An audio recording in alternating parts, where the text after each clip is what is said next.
Rifle club Netflix movie review. Bollywood దర్శకుడు అనురాగ్ కశ్యప్ మలయాళ సినిమాతో నటుడిగా పరిచయమైన చిత్రం 'రైఫిల్ క్లబ్'.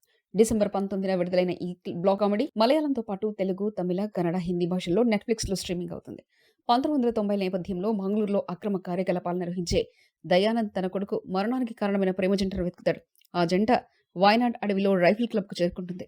అక్కడ లోనప్పర్, విజయరాఘవన్ కుటుంబం వారికి ఆశ్రయం కల్పించి గ్యాంగ్స్టర్లను ఎదుర్కొంటుంది. రైఫిల్ క్లబ్ కు చారిత్రాత్మక ప్రాధాన్యత ఉండగా ఆ కుటుంబ పాతకాలపు గన్స్ పై గర్వంతో యుద్ధానికి దిగుతుంది. సెకండ్ హాఫ్ లో ఆధునిక గ్యాంగ్స్టర్ గ్యాంగ్లు రైఫిల్ క్లబ్ టీం మధ్య ఉత్కంఠభరిత పోరాటం సాగుతుంది. కథ బలహీనంగా ఉంటే దర్శకుడు చివరి 30 నిమిషాలను కాల్పులపైనే ఫోకస్ చేశారు.